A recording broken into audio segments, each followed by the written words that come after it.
Alrighty, we can continue now. My phone is fully recharged. Kitties are all asleep.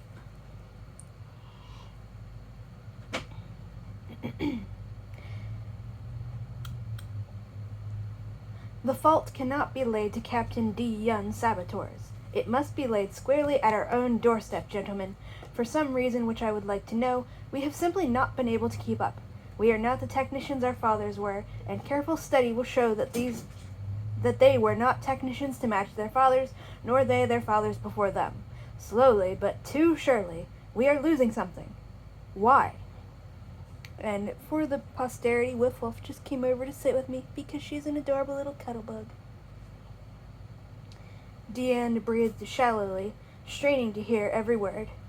Perhaps, sire, the efficiency of our CAD Tech recruiting system could be improved. Although I admit the planets have not been producing youths of the caliber of... Bah! If anything, they're getting quicker-witted all the time, and we have had little trouble from among 21 star systems in 2 galaxies in obtaining the necessary periodic quotient. Yet our new ships are not as good. Our number increases, but that is all, and mere number by itself is worthless. Another voice replied, but she could not identify it.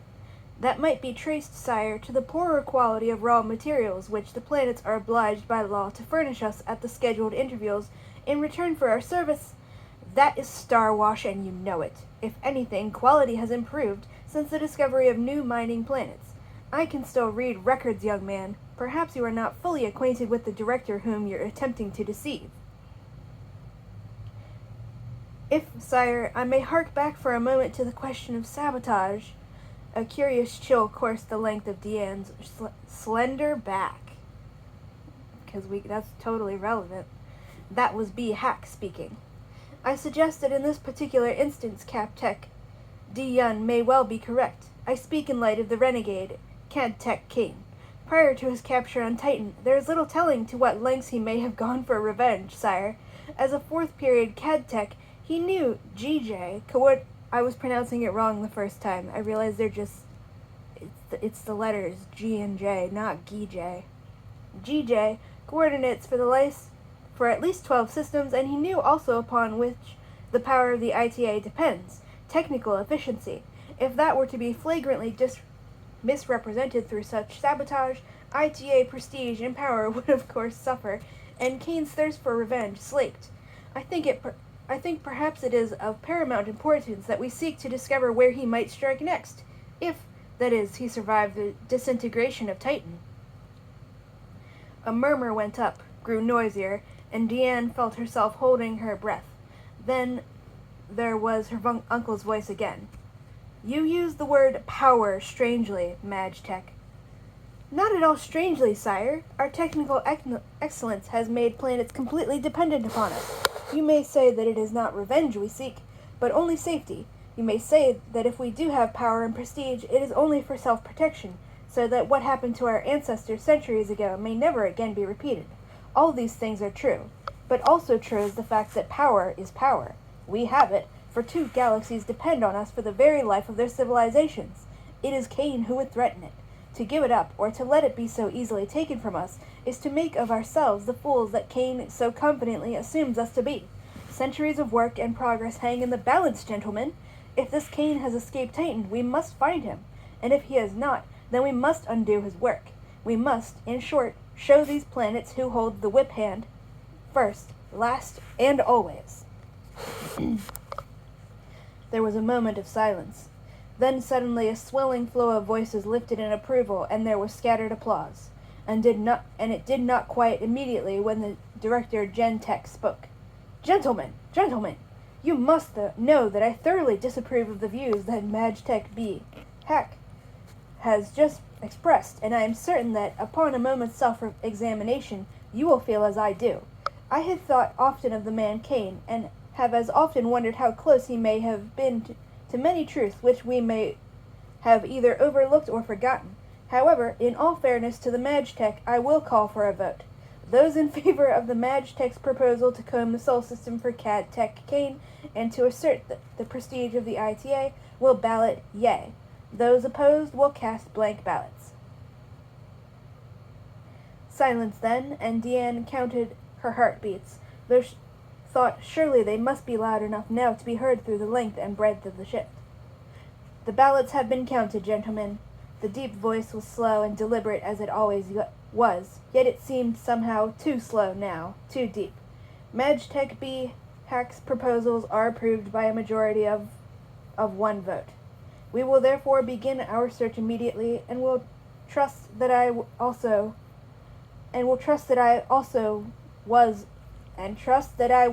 incorrect in my evaluation of our present technological efficiency.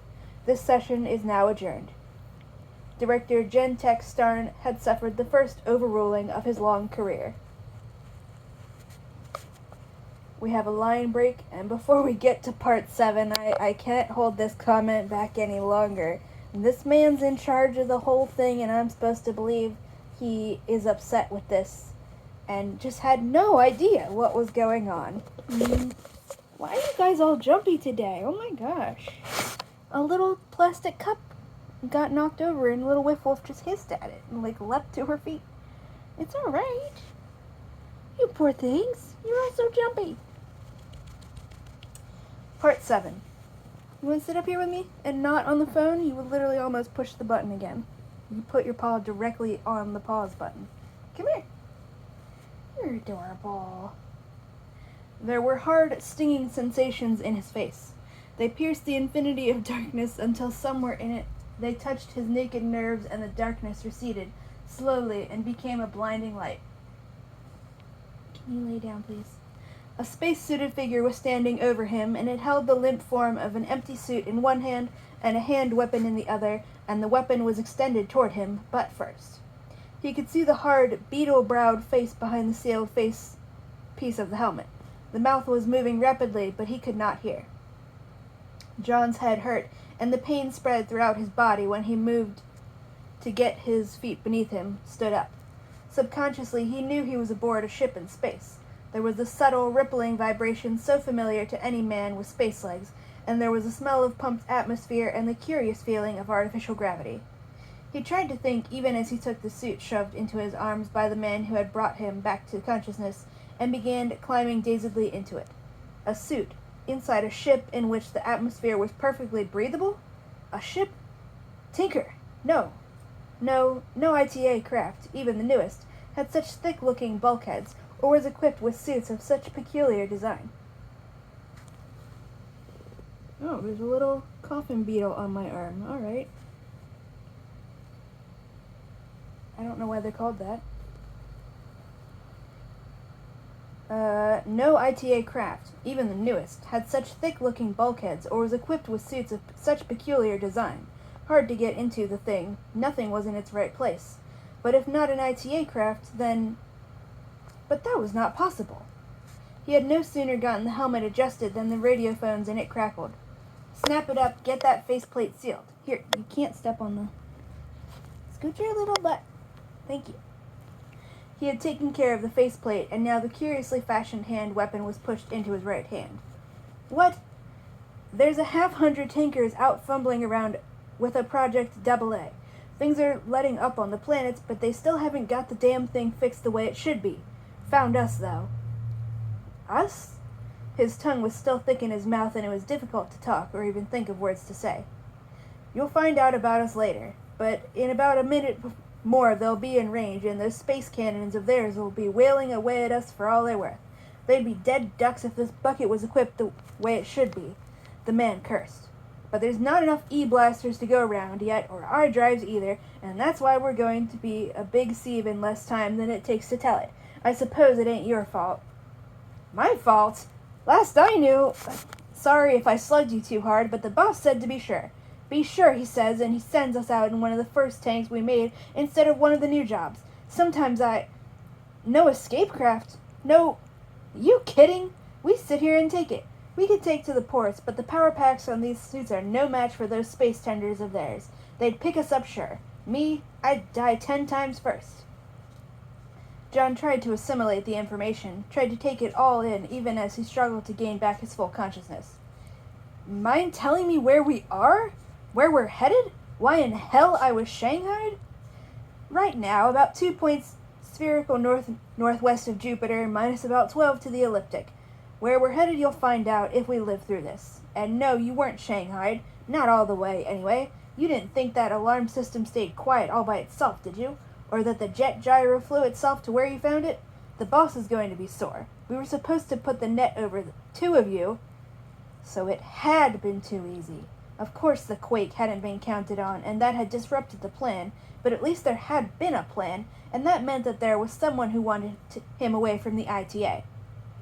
You weren't on Titan 5 minutes before we knew. But what about the girl? The Lennon tech arrested with me. Something cold was suddenly eating away inside him, and the memory of the awful quakes came back to him in a rush, and he could visualize Deanne lying lifeless somewhere. Don't know. As it was, we almost missed you after the quake started. Plans went completely haywire as far as she was concerned, but no more damn fool questions. I was supposed to get you oriented before they were on top of us, and you've got it all, except for...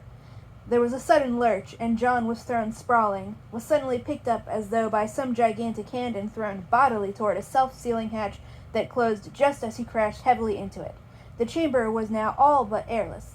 They'd been hit by a Tinker missile, and there was a gaping, ragged hole somewhere in the ship's hide. He struggled to his feet, then saw the other man, not moving, crumple to the deck. A jagged fragment of metal was embedded in his chest. There was another sickening lurch, and another. They were being clobbered with everything the Tinker ship had. But somehow he got to the wounded man's side. The hard eyes opened for but a moment, and the lips moved. The sounds they made were but a whisper in the earphones. 69X.01Y 86Z. And then the eyes opened wide, and the lips closed, and the man was dead. The ship shuddered again, and through his helmet Kane heard a dull, booming explosion, and he knew the craft had been fatally hit. Another second and it would be pulling apart at the seams. All Tinker guns were on target and firing at will. The locks! Where the hell would the locks be on this strangely designed ship? He breathed again when the hatch popped open because of the dwindling air pressure. He was aware of the conglomeration of noises in his earphones. Somewhere a man was screaming.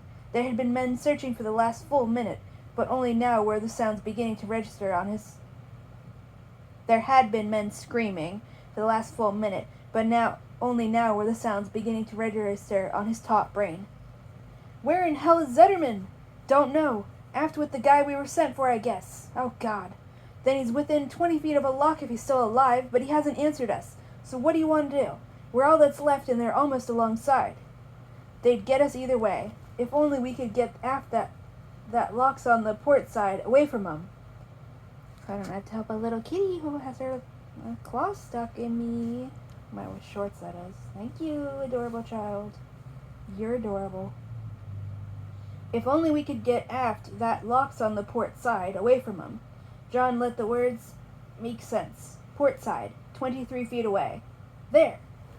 In seconds, the inner port was open, and then he was waiting for the outer one, not even bothering to cycle the lock down. He'd be blown a little, but a running start would help. He wanted to communicate with the men he'd heard talking, find out what the numbers meant that the dead man Zetterman had mouthed, but the Tinkers would be monitoring everything, and they'd pick up even a helmet set at this range. The outer lock cracked slowly open, and what little pressure there still was in the lock held him gently against the widening opening as it dissipated entirely with a low howl into the black infinity of space. He popped out, and it was like stepping from an invisible mountainside into a night that was too dark, with stars that looked too close. Only crazily, you didn't fall. He drifted on the slight momentum the spent air pressure in the lock had given him, the telltale flicker of his power pack this close to the huge gray ship that loomed less than 100 yards to the other side of the broken The telltale flicker of his power pack this close to the huge gray shape that loomed less than 100 yards to the other side of the broken ship he was leaving would mean the end of him. That was a weird sentence. He thought at top speed. I presume that means that there's a little glow on his spacesuit that is visible. But that was a weird way to say it. He thought at top speed.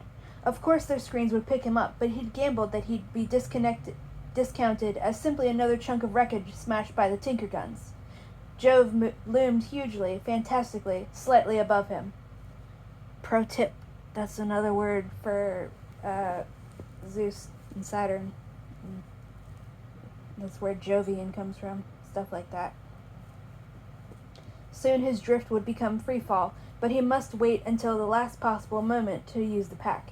Yet if he waited too long, he clenched his teeth until they hurt, willed his arms to his sides, his hands away from the pack. This cat is just so fucking cute. I'm sorry, I'm interrupting again. She just like drapes herself over you.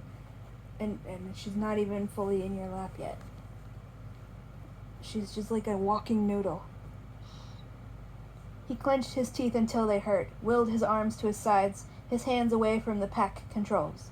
The multi-hued bands of the great planet were alternately dark and bright, undulating slowly as though ready to seize him, devour him, freeze him. Their gargantuan mass seemed but yards away rather than well over 1,000,000 miles. Yet it was too close, and it was slowly moving in upon him. He turned his body, tried to watch the tinker ship. It had closed with the shattered wreck which he'd escaped, grappled it. A port opened, and there was a pinprick of fiery light from the dark maw, boarding in suits. But there was no orange, violent flash of a space tender's exhaust, so perhaps then he had been unnoticed. But he must still drift, and he knew now that he had started to fall. Ever so slightly, but he was heading straight for the great mass of Jupiter, and his initial direction had been almost tangent to its orbit. The massive orb seemed even more flattened at its poles than usual, and its satellites were orbiting erratically, due, he knew, to the GJ failure that had rocked the whole system. Yet even as he watched, and as slowly as they swung, John Kane's practiced eye and mind detected retrograde movements and realized that the tiny moons were slowly falling back in what he knew were approximately their former orbits. The Tinkers were somehow succeeding. But the suit was getting cold. Its insulation was surprisingly efficient, but it was still only an emergency feature of the rig to keep a man alive for a short period in the event of heater failure. And using the heater meant radiation, yet he'd have to risk it now, and soon the pack itself. But it would be of little avail if he wandered aimlessly, and that, he had to gamble, was where the numbers came in. With the 3-letter combination, they could be spherical coordinates. For his life, they would have to be 69x, 0.01y, 86z, with planes of reference calculated to the median plane of planetary elliptics relative to the sun. Then, swiftly, his brain analyzed the values, gave him an approximation, and it would be a point, and where he looked, there was only blackness. It was the damn time factor, of course, that was lacking. Yet Zetterman would not have given him figures for yesterday or next month. They'd have to be figures for now, or for expected time of arrival at destination, but where? How far? Near Jove? The satellites? One of them? That would make the time factor next to 0, and, of course, the figures would no longer be completely valid. Margin of error would be wide after the gravitational imbalance that was only now beginning to be righted. If he scanned several 100,000 miles to either side of his point of dead reckoning, and there it was, Callisto. He was almost astride its orbit, and because it was nearer to his reckoned point than any of the rest, it would have to be the most probable destination. For context, Callisto is a moon of Jupiter, named after another character from Greek mythology. Did I say Saturn? I meant Saturn. We're talking about Zeus here. If, of course, he was right about the time factor. If the coordinates referred to the location of bodies in the ship's immediate vicinity when it was attacked. He was numb from the cold, and to wait longer with his power pack would mean to become ensnared in Jove's awful gravity field before he can make the necessary right angle break in direction and set course for the barren planetoid. Just for context. This is like if he were in orbit around Earth and we just keep calling Earth Gaia or something like that instead. It's just calling the planet by a different name for purposes. His arms ached as he drew them up inside his suit, and his fingers were clumsy, senseless things. You can sit with me as long as you don't bite me again. You gotta stop biting fingers. and his fingers were clumsy, senseless things groping for the power and heat toggles. Then he found them. In moments there was warmth, and then the gray satellite toward which he headed began getting larger with each passing second. The ragged circle of the plane was unbroken as... There's a little line break there. The ragged circle of the plane was unbroken for almost as far as he could see, in the dim, reflected light of the satellite's primary, save for recent fissures in its surface that had been caused by wrenching quakes during the failure of the GJ, and occasional pockmarks left by the wandering bits of cosmic flotsam that had been ensnared by the surprisingly slight Callistan gravity. Mr. Lupin! Hello! You gonna come up here? Come on, sit with me.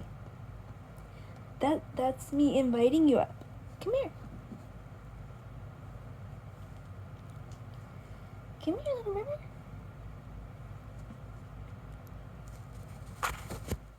Yeah. The plane on which he had touched down was rigged with low mountain chains. I have a kitten nuzzling my chin while I'm trying to talk. Yes, yeah. Thank you. Thank you. The plane on which he had touched down was ringed with low mountain chains that looked like giant dragon's teeth poised to impale him at any moment, and Jove itself looked weirdly tilted with its atmospheric bands now inclined steeply away from the horizontal. Its pale light cast eerie shadows across the plane, made the cracks in its surface and miniature craters deceptively large and small.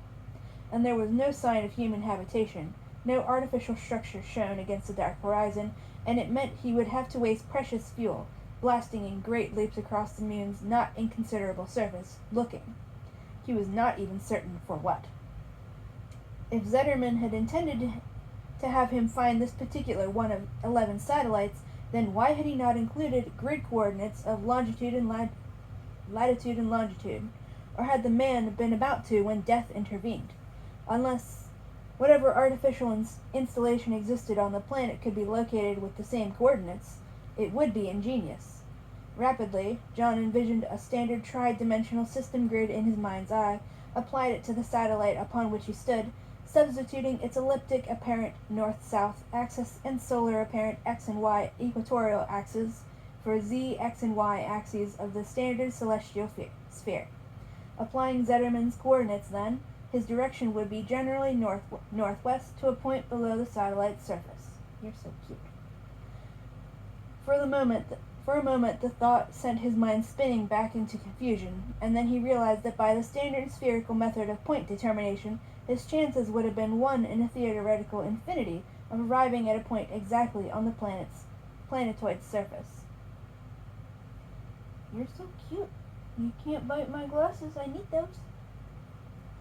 The installation was subterranean, then, which was logical, but which made matters all the more difficult. Unless, of course, there would be some slight surface indication. God, if only Zetterman had lived an instant longer. With a muttered prayer that his deductions and dead reckoning calculations were substantially more than empty rationalizations of desperation, John thumbed the power toggles of his suit pack and leapt lightly off the planetoid's hostile surface. He would, of course, have to be right, for there was only a limited amount of oxygen left in his tanks, and his power would certainly not last forever. He kept track of his position by the most primitive way man knew, the orb that was the sun, and mentally superimposed that orb against the tri-D grid that seemed now to be stamped imperishably upon his brain, simultaneously allowing for orbital speed differential and solar parallax. He fell back gently to the planetoid's volcanic terrain for a final time, and knew that the spot he sought, if it existed at all, was now within scant yards of him. Mighty Jupiter was now at zenith, yet even more in its directly mirrored undulating illumination, it was more difficult to see than before, and each step was an experiment. Pumice spattered over his space boots, solid-looking stuff which could be but a shifting overlay for some bottomless fissure or yawning crevasse. And above him and down to the horizon to every side, stars gleamed tauntingly, cold in the blackness, as though to remind him that a man could not live forever. He began walking in ever-widening circles. Something would show. Part 8. Deanne was never certain whether her decision had been wholly a product of her own mind, seeing seething as it had been with the awful conflict between her life's learning and what she knew to be right, or if it had been made for her by the changing of the ship's alarm intercom unit in her quarters. She had been lucky. She had succeeded in getting back undetected from her breach of arrest. Return from her vantage point atop the conference chamber had been as uneventful as her stealthy escape through the catwalk maze to it, and once safely back in her quarters, she had tried to rest, to get her mind in order and to think. Her uncle, the director Gen Tech himself, had been beaten by B. Hack, and B. Hack was not a man to let advantage be wasted. It would be only a matter of time now. A matter of time, and the Madge Tech would be giving the orders, and her own fate would be in his hands. She had to decide. To stay and try to help a faltering old man, or to make an outright attempt to escape, even as Kane had done, and then somehow to find him. For Kane had been right. Oh yes, Kane had been right. For power was not an end in itself, and in the last analysis, the end did not justify the means. The ITA, wrong or right? No. The ITA was wrong. The alarm clanged, and then the speaker squawked raucously. Alright, let me pause quick so I can take a bathroom break. Alright, we can continue if I don't hit the wrong button on the phone. The alarm clanged, and then the speaker squawked raucously. Attention all officers and tech personnel. Man your combat stations. An unidentified spacecraft lies 9.3 points starboard elliptic minus 1203 at 300,000, and we are overhauling. Presence of the fugitive Kane aboard is strong probability, therefore orders are to fire to destroy. Repeating, all officers and tech personnel, man your combat stations. And Deanne snapped the communicator into silence with a force that nearly tore the toggle from its socket. The stupid fools! Enemies had always been destroyed in the past, and so now this enemy was to be destroyed, regardless of the fact that they would never find Kane, alive or otherwise, if every ship aboard which he might be were blasted to bits. In moments, the catwalk and corridors would be alive with scurrying CAD techs, officers and labor techs, rushing pell-mell to half-forgotten battle stations, trying desperately as they did to remember precisely how the flagship's long, silent cannons were operated. There would be no eyes for a shapeless, space-suited figure. She waited tensely until the clamor outside her cubicle was at its height, then swiftly opened the narrow bulkhead hatch, stepped through it and into the milling chaos of men and women, and let herself be swept toward the suit lockers and the bank or lock ports near them. The corridor lights were blazing now, and the white faces that bobbed beneath them were strained.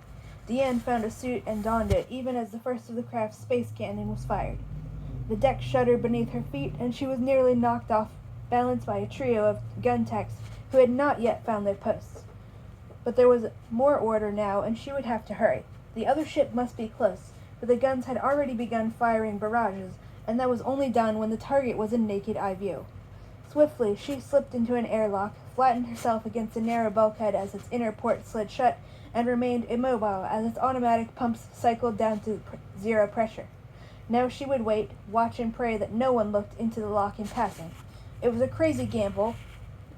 Put your paw off the phone. And if John were not aboard, she watched the star-strewn blackness, narrowed her eyes against the awful glare in it each time a battery fired, and there was a sudden little catch in her throat as the limb... One of the kittens just shoved the other off the bed. You okay? You want to come back up? She's fine.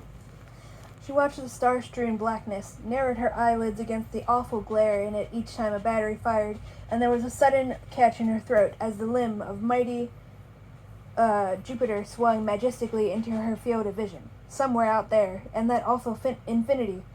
There! Ice seemed to form in a lump inside her. The alien ship was the perfect target, silhouetted against the huge, shining disk of Jove. And it was breaking up. Great gouts of fire were bursting from its engine housings. Molten fragments of jagged metal glowed as they gyrated crazily from it in great showers of white-hot flame, and she could feel the awful vibration of the flagship's guns as they continued firing mercilessly on the turret. A tiny pinpoint of fire. She saw it, and in the eye-searing holocaust it did not at once register on her reeling brain. a tiny pinpoint of blue-white fire that had not emanated from the stricken alien, but had suddenly appeared for a mere fraction of a second at a considerable distance from it. A suit pack. With a silent prayer at her lips that it had escaped the eyes of the others, Deanne triggered open the outer lock port and launched herself into space. And then we have a line break. When did she get a spacesuit? That's what I'm unclear on. Somehow she knew the man was John Kane, even as she knew she had found him too late. She stood, rooted to the spot in the deep shadow of the ragged crag beneath which she had landed, unable even to warn him of the man who had suddenly appeared behind him. A man with a weapon in one hand, aimed straight at the CAD-tech's back. To use her radio at such a distance would mean a power output that would bring a space tender down upon her within minutes. Helplessly, she watched as the other touched John with his weapon, forced him over the lip of a wide crater. No! Her choked scream all but deafened her inside her helmet. Then she saw that the other followed over the lip, and realized that their destination was somewhere inside the depression itself. For long, silent moments she stood in maddening frustration, watching the two men disappear into the crater, as powerless to act as she had been to warn. She could not go back now, nor could she go further. I gotta say, that was a weird time jump. Part 9. The crater walls had been moderately magnetized with a thin coating of metallic spray, and Kane walked before his captor down their sloping incline with greater ease than he had been able to negotiate the planetoid's natural surface. He hesitated at the crater bottom as the crater bottom suddenly began to yawn slowly open, and there was the prodding in his back again. Keep moving, mister. There's a ladder and you're first. Kane moved carefully, looked over the smooth lip of the now fully opened shaft. The ladder was a thin, tubular affair with narrow rungs. He dropped to his knees, swung one leg over, held with his elbows, groped with the other foot for the next lower ring, then felt with one hand, found the top rung, and started down. I can't cover you on the way down, the man above him said, but I have a fresh supply of oxygen, and I don't think you have. And I've got both guns. The shaft closed silently above them, and then there was a sudden illumination, and John blinked over the half-light of the bleak world outside. The folds of his suit began to feel loose, and he knew that the shaft must also function as an airlock, and was cycling up to pressure as they descended. When they at length reached its bottom, his captor gestured at him with a hand weapon. Get your suit off. It stays with me. Whether you want it back again or not, it'll be up to you. Move. John fumbled with the unfamiliarly placed dogs and buckles, then surrendered the suit and took deep lungfuls of air. Where now? The other couldn't hear. His helmet was still in place, and John knew that whoever wanted him wasn't taking any more chances than necessary. But as if in answer to his question, a concave panel in the shaft wall was suddenly sliding open, and the stockily built man who stepped in it covered him almost casually with a strange-looking two-handed weapon. He signaled to the other, then looked at John as if noticing him for the first time. He stepped aside, motioned toward the open panel with the ugly snout of the gun he carried. After you, mister, and step along. You've kept the boss man waiting a little. Both men had spoken in the language of terror, yet it sounded strangely distorted to John. He had known the language almost all his life, but his father had taught him the words as they were said in part of the planet that had once been called Vermont, and he noticed an odd difference in the other's speech. He wondered, idly, if any of them spoke the universal, but at least now he knew who they were. Soul men of Earth, who had somehow learned to build spaceships and weapons, who had somehow escaped the alert eyes of Earth's tinker spies. But he did not feel the surprise he had expected. There were legends about the men of Earth. The heavy footfalls of the stocky, heavily muscled man behind him echoed hollowly in the narrow corridor. The passageway curved gently, sloping downward, then came to an abrupt end. Turn to your right. He did, and a panel similar to the first was opening for him. He stepped through it, and his second captor followed. Okay, hold it. They were in a compact room, and it was not empty. There were about 10 men in it, and John estimated at first glance, all similarly dressed in the green leatheroid coveralls that his captors wore, and barren of any insignia or rank. They looked up from their places around the paper-littered conference table and a big man at its head half rose from his chair. Hayne, I thought I told you... Oh, is this the man? Darwin be with us, sir, it is. That's gonna be hilarious. The big man's face changed expression quickly. He resumed his seat, and suddenly the room was quiet, and others were turning in their chairs, fixing John with their eyes. The big man gave no signal for him to be seated in one of the empty chairs, but spoke to him as though he had been placed under arrest. You are Kane, the Tinker Man arrested on Titan? I am, John answered, trying to keep self-confidence strong in his voice. But I don't... Just answer my questions, Master Kane. My name is Stein, Martin Stein. On Earth, I'm a senator. My men got you out of the lockup on Titan. Apparently, you and the Tinker Woman escaped them afterward. I don't know what happened to the linen tech, but as for myself, I'd have tried, John said, rankling slightly at the smug tone of the man's voice. Apparently, you haven't heard of what happened to the ship you sent to pick me up. You won't see it again. And the only reason I'm here is that I elected to come, following the directions of one of your men that was dying. The senator glanced quickly at the men surrounding him. Then, you can tell me that part of the story later, Kane. I understand you're sort of a renegade Tinkerman. Is that right? That's right, but how did you learn? My organization has men in many places. I understand you're a rather out-of-the-ordinary technician, Kane, and that at this minute the ITA is after your hide. So I have a proposition for you. We can use technicians. Stein was leaning back in his chair now, relaxed, sure of himself. The others did not look so relaxed, and to John seemed far from being as certain. First of all, I want to know who you are, John said, speaking Stein's Terra dialect to the best of his ability. Earth is no different a planet than the rest. I said I would ask the questions, Kane, but for your information, this organization is made up of men such as yourself. I'm assuming that you achieved your technological proficiency by obtaining certain books for yourself, books the Tinkers ordered destroyed and no longer have themselves. Well, your case is not exactly unique. The difference is, you were trapped into selection for training by the ITA. My men were not. We are, in the respect that we're free, in better position than you are to break the ITA. And certainly you did not hope to do the job single-handed. Break the ITA? John asked. He felt a peculiar note of discord. These men were not hiding. Not just hiding. Why, of course. The big man shifted in his seat, then glanced around at the others. Their eyes were still fastened on John, as though they had never seen a Tinkerman before. They may not be dictators in the true sense of the word, but they wield a tremendous political power over more than 100 planets, Kane. You know that. They have only to refuse a planet its scheduled service visits, and the economy and civilization of that planet is suddenly faced with collapse. Ultimately, such a setup is going to mean ruin anyway. Someday, there is bound to be rebellion, and not on any single planet, but on many. It will free men from the ITA, perhaps, but it will also mean quick retrogression. Civilization will, because of its complexity, backslide faster than men can regain what the wars destroyed, or relearn what the Tinkers have kept from them. It might have worked if the ITA had not become sloppy, but it can no longer even do a decent Project AA. It imperils the lives of 2 galaxies, yet refuses to give men the knowledge to protect themselves. Therefore, we are going to destroy the Tinkers, Kane. Our propaganda machinery is gaining momentum daily, and this most recent GJ breakdown in Sol system is grist for our mill. Our technical achievements are improving daily despite the fact that they have been carried out under the handicap of utmost secrecy over a long period of extremely difficult years.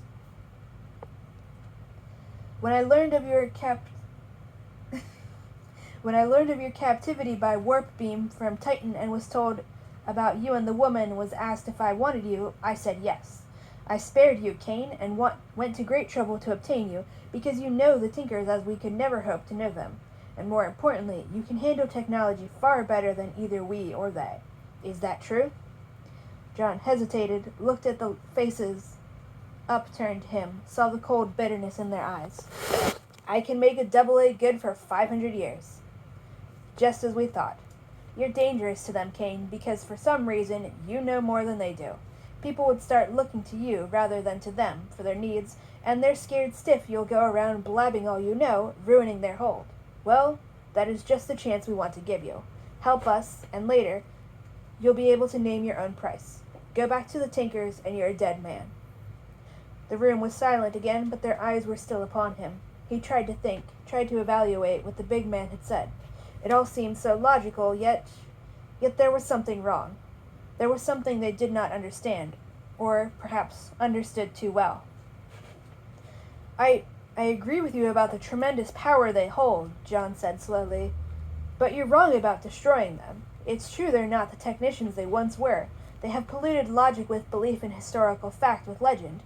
They do know how, but they don't know why, and that's affecting their know-how, if you see what I mean. They use belief more and reason less and less." Pine nodded. "Precisely. If knowledge is not given room to grow, it deteriorates and finally is nothing more than half-understood pseudo-truths. Therefore, I fail to see—" "If you destroy them," John interrupted, "you suddenly remove the last recognized seed of technical knowledge that exists in our two galaxies. Recognized, you understand. And that'd mean real chaos, Senator. The people would be so scared and helpless at the prospect of being helpless that they'd revert to savages even faster than the way in which you described. They'd panic for certain. Panic as panic hasn't been known since the wars themselves." John let the sentence trail off, half wondering as he spoke why he was suddenly championing a system which he hated, defending a reactionary philosophy of existence which stunted men's minds at every turn. For Stein was at least half right. The Tinkers did threaten the very essence of intellectual freedom. Yet at the same time he knew that to destroy them would be cause even worse harm. Let me get a drink. I will.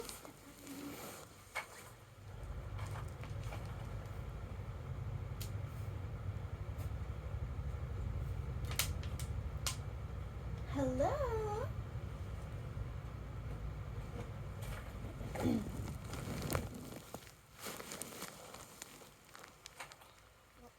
Phone upside down. It was though the others around the table and the man who was his captor did not exist now. It had become a quiet, tense drama between two minds, and John knew he had not been brought here to do Stein's thinking for him. "You know, Kane," Stein was saying then, his voice suddenly smooth and soft, his big face relaxing into a studied grin, "they got their hooks into you more deeply than I'd thought. You're still half Tinker, aren't you?" "But I'm not speaking from loyalty, only from logic." The big man waved a meaty hand deprecatingly, interrupted easily. "Master Kane, the Space Tinkers must be forced to give up their books and charts. They must be forced to relinquish the semi-intellectual, semi-religious hold they have on over 100 planets. Their monopoly, in short, must be broken." A huge fist slammed emphatically down on the littered tabletop. "My organization has been working long and hard and preserved its secrets at great risk toward that end. We have the ships, we have the weapons, some better, we believe, than those of the ITA, and we have the men. And you, sir, are either with us or against us." His face had become florid, and John knew now that Stein was playing for effect on the others, knew suddenly that his own logic was right, and that it was again recognized as a threat, even as B. Hack had recognized it. A threat to personal power. And suddenly words were coming in heated torrents from his own lips. "Secrecy! It is all you and the ITA can think of. Whatever it is you know or learn, it must be kept from others. Yes, even while you speak of breaking the ITA monopoly of knowledge and powers, you seek to form an identical one yourself. Can't you understand that where there is secrecy, peace and progress cannot exist? Can't you understand that in the realm of science and technology, there are no secrets? The facts of nature are everywhere in creation, Senator. You cannot hide them. For while you may blind people to them, but they cannot be hidden, they are there for everyone to see and use as he will, regardless of which side he is on. The Tinkers have kept people blind to them for a few years, but it has become increasingly difficult, and they are learning the hard way that the worst of keeping secrets is the forgetting of them yourself." Stein's face was becoming white and tense, and the others gave uneasy glances in his direction, but he did not interrupt, and John kept going, unleashing the whole torrent of thoughts that had tormented his soul for so long, so very long. "You speak of monopolies, Senator, but you're forming one yourself. You and your organization have been fortunate enough, as I was, to have found some of the old books, to have learned some of the old knowledge with which the armament for the wars was built, and against which, when their horror was finally over, people everywhere rebelled. It was they who burned the books, Senator, not the ITA. It was they who wanted done with all that seemed to them responsible for the carnage which they had somehow survived. It was they, on 100 planets, who without thinking ran down their scientists, their technicians, murdered them for possessing the knowledge which they had misused. And the few technicians who escaped were bitter and frightened men. They managed to salvage a few of the old ships and escape. Hello! Is that your new thing now? You just gonna sprint over? Mr. Lupin's new thing is that he's just going to sprint over at Mach speed to nuzzle you in the face. It's adorable.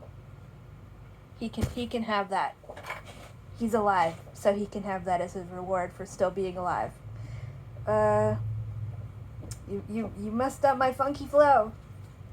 They managed to salvage a few of the what? Oh my gosh, they managed to salvage a few of the old ships and escape, and theirs was the natural error of assuming that if they were not to suffer what their murdered companions had, they must think in terms of using what they alone knew as a weapon against those who did not and would not be allowed to have that knowledge.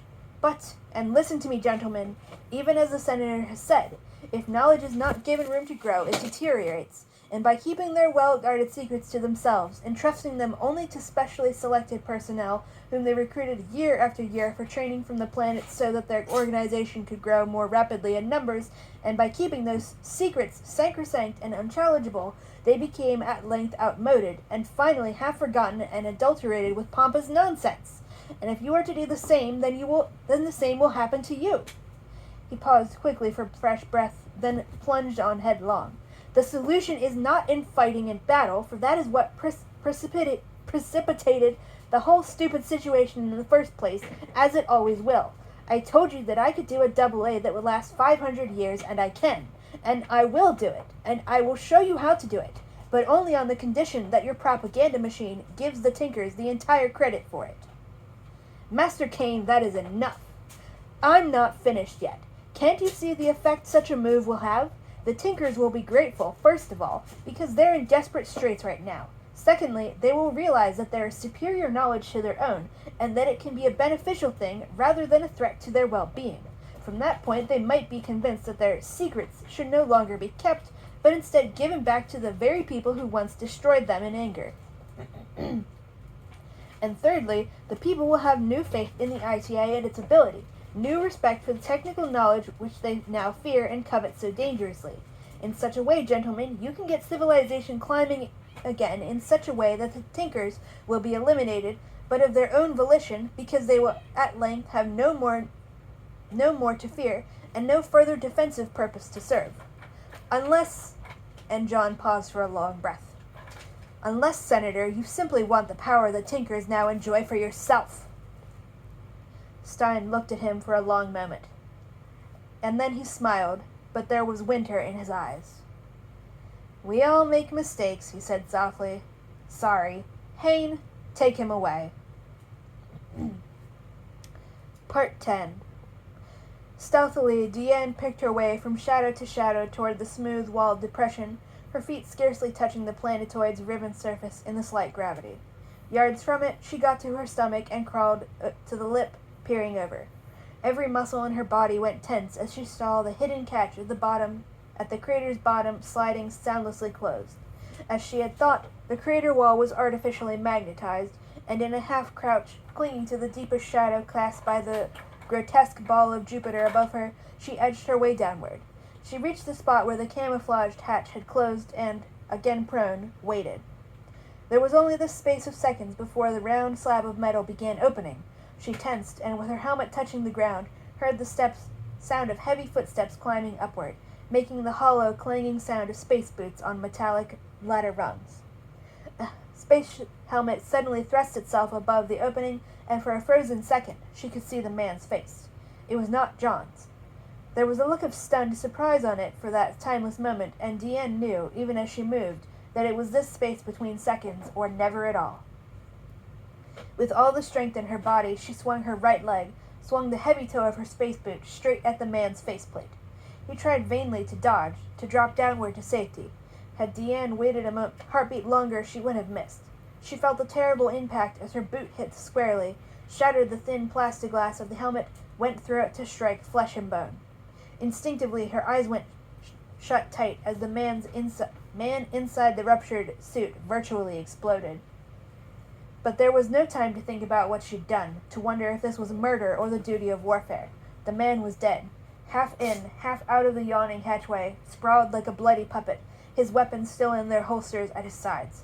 She took them, and even in the light gravity of Callisto, hello, it took nearly all the strength she could summon and all her courage to haul the limp thing that had been a man all the way out of the gaping shaft and then push it over and over, away from her, away from the hatch that had already begun to automatically swing downward. She squirmed quickly beneath it, found the ladder rungs with her boot, and then clung to the slender ladder in the sudden darkness without moving, her muscles trembling at the edge of panic.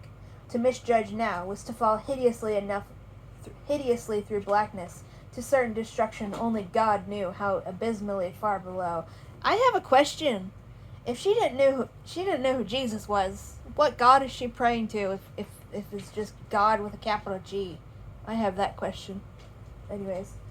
Then somehow she steeled herself, made her legs move mechanically, found the next rung below, and then the next and the next. Line break. The red blindness of exhaustion under the blaze of desert suns flooded over his numbed brain in a dark backwash of pain, and with it were all the past tortures of Procyman, stockades, and the hopeless defeat that had lain at the fringe of every movement of his life.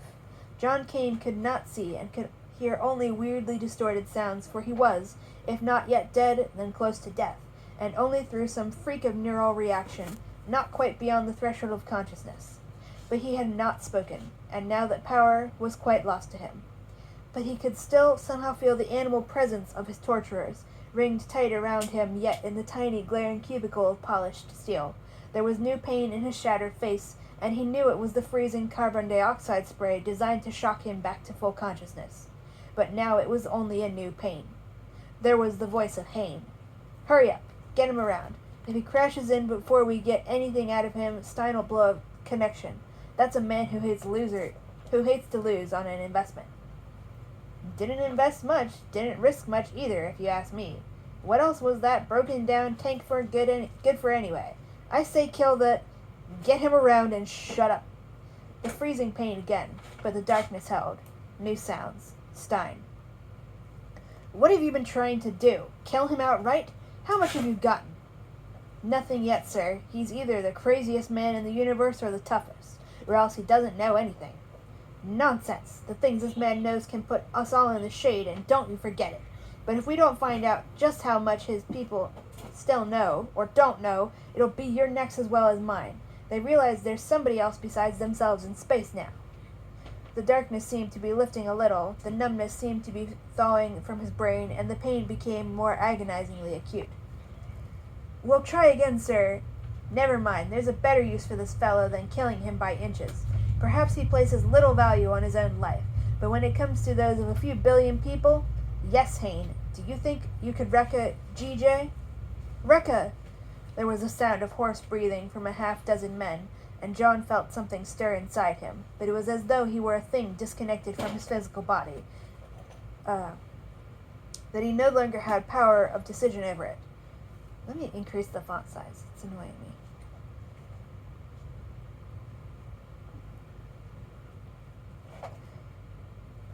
Sure, I guess so. A double A in reverse. Ha! Where? Canis Major. Procy system, if that's where he's from. Don't look like a procy man to me. Never mind that. Could you do the job so that the ITA couldn't repair it? And I mean not at all? Hell, sir, one of our E-blasters would do that much. I have a feeling that one very simple way to gain our end, Hayne, would be through the use of our E-blasters against every ship the ITA possesses. And just what do you suppose that would leave us? This fellow here wasn't so far wrong, you know, when he pointed out that what would happen in the event of the ITA were suddenly destroyed. We'd be left with a universe full of screaming memes. We'd be on top of the biggest booby hatch you ever saw. If we're going to do ourselves any good, we leave the ITA in one piece. The only difference being, we tell them what to do. Now ain't that nice of us, to just walk in like that without firing a charge? I'm doing the thinking around here, Jackson. It's a cinch you ain't doing much of the shooting. Letting fancy brains here tell you. John heard the sudden sound of bone crunching against bone. There was a choked yelp of pain and the sound of a man falling heavily. Then Stein was talking again, softly. Anyone else here who prefers muscle to brain power? Sir, Johnson's... You... Bury him later, and listen to me now. I want the gravity justifier in Procyon smashed so that the Tinkers can't do a thing with it, but so that he can. Do you understand, Hayne? I can smash it up so that we couldn't put it back together in a million years. You'll be responsible. Let's get this man aboard the New World and be ready to ship up within an hour. We're going to have our cake, gentlemen, and eat it too. Unless, of course, our friend Kane here will be able to watch 10 billion people die as an entire planetary system breaks up and do nothing about it. All right, let's get going.